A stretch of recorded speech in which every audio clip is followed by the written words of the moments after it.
नमस्कार, मैं हूं साक्षी राय और आप देख रहे हैं खरी बात। उत्तर प्रदेश में विधानसभा के अगले वर्ष होने वाले चुनाव के लिए सबसे ज्यादा मारामारी अगर किसी दल में है तो वह है सत्ताधारी दल भारतीय जनता पार्टी। केंद्र के साथ साथ उत्तर प्रदेश में मोदी लहर के चलते पूर्ण बहुमत की योगी आदित्यनाथ सरकार चल रही है, जो अपने 5 वर्ष के कार्यकाल को लगभग पूरा करने जा रही है। आगामी 2 से 3 महीनों के बीच होने वाले उत्तर प्रदेश विधानसभा चुनाव के लिए प्रत्याशी बनने की जोर आजमाइश भारतीय जनता पार्टी में देखी जा रही है। झांसी जिले की अनुसूचित जाति के लिए आरक्षित मऊरानीपुर विधानसभा क्षेत्र की बात करें तो वहां वर्तमान में भारतीय जनता पार्टी के बिहारी लाल आर्य विधायक हैं, जो लगभग 27 वर्षों में 7 विधानसभा चुनाव कांग्रेस पार्टी के प्रत्याशी के रूप में लड़ने के बाद उत्तर प्रदेश में कांग्रेस की दयनीय स्थिति के चलते 2017 के विधानसभा चुनाव के पूर्व भारतीय जनता पार्टी में शामिल हो गए थे। 2017 के चुनाव में उत्तर प्रदेश में भारतीय जनता पार्टी की और मोदी लहर के सहारे वह समाजवादी पार्टी को लगभग 17,000 वोटों से हराकर विधायक बने थे। अब बात करें आगामी 2022 में होने वाले विधानसभा चुनाव की, तो इसमें भारतीय जनता पार्टी से प्रत्याशी बनने के लिए जो मुख्य चेहरे अब तक दौड़ में दिख रहे हैं, उसमें वर्तमान विधायक बिहारी लाल आर्य तो अपना टिकट लगभग पक्का मानकर ही चल रहे हैं। यह बात अलग है कि संगठन के ज्यादातर पदाधिकारी और कार्यकर्ता उनके चुनाव लड़ने की संभावना काफी कम ही बता रहे हैं। इसका कारण 5 वर्ष के कार्यकाल में कांग्रेस से आकर भाजपा के विधायक बने बिहारी लाल आर्य द्वारा संगठन के कार्यकर्ताओं से तालमेल ना बना पाना तो बताया ही जा रहा है, साथ ही संगठन के ज्यादातर पदाधिकारियों और मंडल अध्यक्षों से उनके तालमेल ना होने की बात भी कही जा रही है। इसके अलावा पार्टी द्वारा प्रत्याशी की छवि और जीतने की संभावना को लेकर अलग अलग एजेंसियों से जो सर्वे कराए जा रहे हैं, उनमें भी वर्तमान विधायक के खिलाफ ही रिपोर्ट जाने की बात कही जा रही है। इसका कारण आम जनमानस में विधायक बिहारी लाल आर्य के प्रति, आम आदमी की समस्याओं के निराकरण के प्रति गंभीर ना होने के कारण उपजी नाराजगी और आक्रोश बताया जा रहा है। और यह कितना सच है और कितना झूठ, यह तो सर्वे रिपोर्टों के परिणाम ही बता सकते हैं, या फिर पार्टी के बड़े नेताओं को ही इसकी पूरी जानकारी होगी। जबकि वर्तमान विधायक के समर्थकों का दावा है कि संघ से लेकर संगठन तक पूरे कील कांटे विधायक बिहारी लाल आर्य ने दुरुस्त कर लिए हैं। और बातें कुछ भी चलती रहें, लेकिन भाजपा की प्रत्याशियों की जब सूची आएगी तो उसमें मऊरानीपुर विधानसभा क्षेत्र से बिहारी लाल आर्य का ही नाम होगा। विधायक के कुछ समर्थक अंदर खाने की यह भी बात बताते हैं कि बिहारी लाल आर्य के नाम का विरोध होने की स्थिति में उनकी पुत्री और बंगरा की ब्लॉक प्रमुख भारती आर्य के नाम पर भी पार्टी में मोहर लग सकती है। इसका कारण 40% महिलाओं को टिकट देने की कांग्रेस की घोषणा के काउंटर में भारतीय जनता पार्टी की रणनीति को भी बताया जा रहा है। ऐसे में भारतीय जनता पार्टी के पास स्थानीय प्रत्याशियों में महिलाओं के नाम पर भारती आर्य ही प्रमुख दावेदार मानी जा सकती हैं। भारतीय जनता पार्टी में पूर्व विधायक प्रागीलाल अहिरवार के नाम को भी प्रमुखता से आगे बढ़ाया जा रहा है। भारतीय जनता पार्टी से ही अपने राजनीतिक जीवन की शुरुआत करने वाले प्रागीलाल अहिरवार 7 चुनाव भारतीय जनता पार्टी के टिकट पर लड़ने और 3 बार विधायक बनने के बाद 2017 में पार्टी की आपसी गुटबाजी के चलते बहुजन समाज पार्टी में चले गए थे, जहां से उन्होंने 2017 का विधानसभा चुनाव लड़ा था और लगभग 78,000 वोट पाकर तीसरे स्थान पर रहे थे। विधानसभा चुनाव के बाद उनका बहुजन समाज पार्टी से मुंह भंग हो गया था और वह भारतीय जनता पार्टी में वापस लौट आए थे।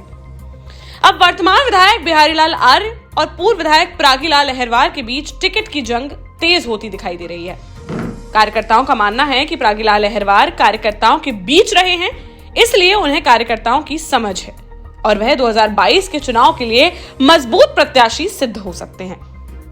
पिछले चुनाव में टिकट की दौड़ में शामिल रहने वाले जिला पंचायत सदस्य और पुराने भाजपाई डॉक्टर अनिल राज भी अंदर ही अंदर अपनी दावेदारी को मजबूत करने में जुटे हुए हैं। दूसरी बार जिला पंचायत में अपनी पत्नी किरण अहिरवार को सदस्य निर्वाचित करा लेने वाले डॉक्टर अनिल राज का दावा है कि जिले की राजनीति में विधान परिषद के सभापति कुंवर मानवेंद्र सिंह की अगर चली तो उनको मऊरानीपुर से टिकट मिल सकता है।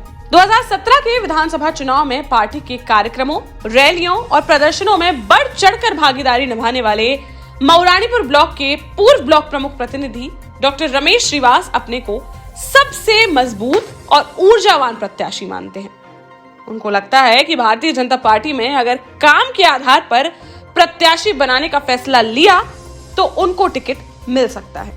मऊरानीपुर विधानसभा क्षेत्र में विगत 2012 के चुनाव में समाजवादी पार्टी की लहर में बहुजन समाज पार्टी के प्रत्याशी के रूप में सपा की रश्मि आर्य को कड़ी टक्कर देकर लगभग 6000 वोटों से चुनाव हारे राजेंद्र राहुल भी भारतीय जनता पार्टी के टिकट की दौड़ में हैं। उनके समर्थकों का मानना है कि पार्टी के अलग अलग सर्वे में लोकप्रियता और जिताऊ उम्मीदवार के रूप में उनका नाम सबसे आगे है। साथ ही बहुजन समाज पार्टी से लंबे समय तक जुड़ाव रखने के चलते उनको बसपा का काफी वोट मिल सकता है और वह पार्टी के सबसे मजबूत उम्मीदवार सिद्ध हो सकते हैं।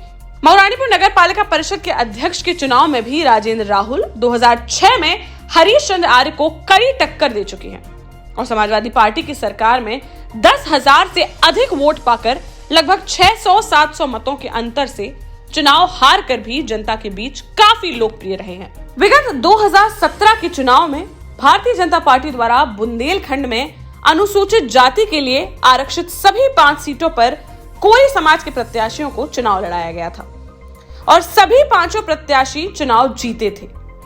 ऐसे में कोरी समाज के प्रत्याशी बड़ी संख्या में दावेदारी करते दिखाई दे रहे हैं।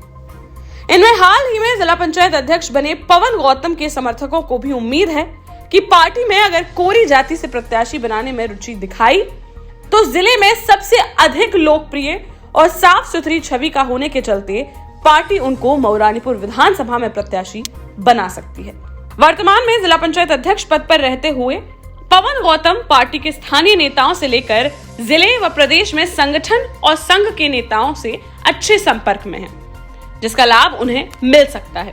उधर झांसी की पूर्व महापौर किरण राजू बुकसेलर भी मऊरानीपुर विधानसभा क्षेत्र में अपनी दावेदारी को लेकर सक्रिय हो गई हैं। उन्होंने हाथ पांव मारने शुरू कर दिए हैं और अपने 5 वर्ष के महापौर के कार्यकाल में स्वच्छ छवि और बेहतर तालमेल के अपने स्वभाव के चलते उन्हें लगता है कि पार्टी मऊरानीपुर में किसी अच्छे विकल्प के अभाव में उन्हें प्रत्याशी बना सकती है। उन्होंने मऊरानीपुर क्षेत्र के पार्टी नेताओं से और जिले के नेताओं के साथ ही कानपुर बुंदेलखंड क्षेत्र और प्रदेश के संगठन में भी अपनी दावेदारी पेश कर दी है। मऊरानीपुर के निवासी और झांसी जालौन में मुख्य चिकित्सा अधीक्षक रहे डॉक्टर बीबी आर्य भी मऊरानीपुर क्षेत्र में सक्रिय हो गए हैं। पार्टी के चिकित्सा प्रकोष्ठ के पदाधिकारी के रूप में वह मऊरानीपुर विधानसभा क्षेत्र के गांव-गांव में चिकित्सा शिविर आयोजित कर रहे हैं। पार्टी के कार्यक्रमों में नेताओं के साथ जनसंपर्क कर रहे हैं। साथ ही अपनी स्वच्छ छवि और संपर्कों के बल पर पार्टी के टिकट और चुनाव में जीत को लेकर आश्वस्त हैं।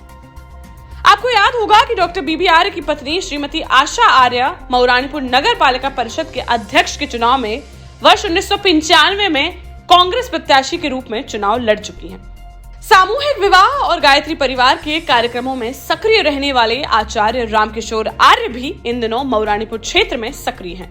बंगरा ब्लॉक प्रमुख के चुनाव में उन्होंने अपनी मजबूत दावेदारी पेश की थी, लेकिन पार्टी ने उन्हें मौका नहीं दिया था। अब वह पार्टी के प्रकोष्ठ के पदाधिकारी के रूप में सक्रिय रहते हुए पार्टी में अपनी दावेदारी पेश कर रहे हैं। उत्तर प्रदेश की पुलिस में सिपाही मऊरानीपुर निवासी देवकी नंदन श्रीवास भी बैनर पोस्टरों में दिखाई दे रहे हैं। उनको भी उम्मीद है कि पार्टी के ऊपरी संपर्कों के सहारे उन्हें टिकट मिल सकता है और वह मजबूती से चुनाव लड़ सकते हैं। मऊरानीपुर के युवाओं में काफी लोकप्रिय और युवा शक्ति संगठन के अध्यक्ष आयुष श्रीवास ने हाल ही में भारतीय जनता पार्टी का दामन थामा है। इसके पूर्व 2017 में चुनाव में वह अपनी माताजी को बहुजन समाज पार्टी के टिकट पर अध्यक्ष नगर पालिका परिषद मऊरानीपुर का चुनाव लड़वा चुकी हैं। इन दिनों वह पार्टी के स्थानीय कार्यक्रमों से लेकर झांसी और लखनऊ तक सक्रिय हैं। मध्य प्रदेश के एक केंद्रीय मंत्री से उनकी नजदीकी के चलते उन्हें टिकट का पूरा भरोसा है। वह अपने को क्षेत्र का सबसे सक्रिय और ऊर्जावान प्रत्याशी मानते हैं। एक बिल्कुल नया नाम भी इन दिनों मऊरानीपुर क्षेत्र में चर्चा में है। डॉक्टर वीरेंद्र सिंगरिया नाम के यह नेताजी फिलहाल मेडिकल कॉलेज में आकस्मिक चिकित्सा अधिकारी हैं।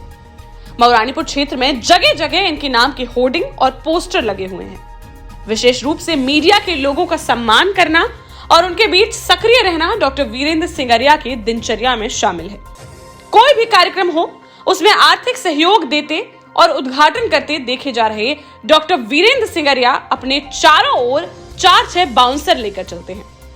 जो लोग बाउंसर शब्द का अर्थ ना समझ पा रहे हों, उनके लिए हम बता दें कि काले कपड़ों वाले लंबे चौड़े जवान जो नेताओं के इर्द गिर्द सुरक्षा घेरा बनाकर चलते हैं, उन्हें बोलचाल की भाषा में बाउंसर कहा जाता है। अब पार्टी बुंदेलखंड में किस रणनीति के तहत रिजर्व सीटों पर प्रत्याशी तय करने जा रही है, यह अभी स्पष्ट नहीं है, लेकिन इतना तो तय है कि पिछली बार बुंदेलखंड की 5 रिजर्व सीटों पर एक ही जाति के जो प्रत्याशी लड़ाए गए थे, इस बार सभी जातियों को जोड़ने और विशेष रूप से कमजोर होती बहुजन समाज पार्टी के बेस वोट को अपने पक्ष में मोड़ने की कोशिश के चलते टिकटों की राजनीति में कुछ संशोधन हो सकता है। मऊरानीपुर क्षेत्र में अनुसूचित जातियों की संख्या पर गौर करें तो सर्वाधिक संख्या अहिरवार वोटरों की है। इसके बाद कोरी समाज के वोटों की संख्या है। इस तरह इन्हीं दोनों जातियों के बीच अब तक मुख्य लड़ाई होती रही है। वर्ष 2007 के चुनाव में अलग श्रीवास समाज के भगवती प्रसाद सागर बहुजन समाज पार्टी के टिकट पर विधायक चुने गए थे। इसके अलावा लगातार अहिरवार और कोरी जाति के ही प्रत्याशी विधायक चुने जाते रहे हैं। जहां अन्य सभी राजनीतिक दल अपने प्रत्याशियों की जल्द ही घोषणा करने के प्रयास में हैं, वहीं भारतीय जनता पार्टी को अपने प्रत्याशी घोषित करने की कोई जल्दी नहीं है। भाजपा की रणनीति प्रत्याशी के नाम पर कम और पार्टी संगठन और चिन्ह पर चुनाव लड़ने की ज्यादा रहती है। भाजपा का मानना है कि उनका संगठन बूथ स्तर तक काम करने में जुटा हुआ है। प्रत्याशी घोषित होने के बाद भी प्रत्याशी से अधिक भूमिका संगठन की होती है। ऐसे में भाजपा में प्रत्याशी के चयन को लेकर कोई जल्दबाजी नहीं है और चुनाव कार्यक्रम घोषित होने और नामांकन के ठीक पहले ही भाजपा के प्रत्याशी का नाम उजागर होने की संभावना व्यक्त की जा रही है। फिलहाल इस खबर में बस इतना ही। इस खबर से जुड़े सारे बड़े अपडेट्स और अन्य बड़ी खबरों के साथ हम फिर हाजिर होंगे आपके सामने। आप चैनल को सब्सक्राइब करना और हमारे फेसबुक और इंस्टाग्राम पेजेस खरी बात न्यूज को फॉलो करना बिल्कुल ना भूलें, ताकि हमारी हर वीडियो हो आपके सामने। देखते रहिए खरी बात साक्षी राय के साथ। नमस्कार। ब्राइडल और side makeup, lehenga, bridal services like facial, manicure, pedicure, hair services के लिए आज ही आइए झांसी के number 1 makeover salon by Chandresh, जहां Mr Chandresh and Mrs Muskan करेंगी आपका perfect makeup for the occasion. तो आइए, makeover salon by Chandresh, Civil Lines, Jhansi.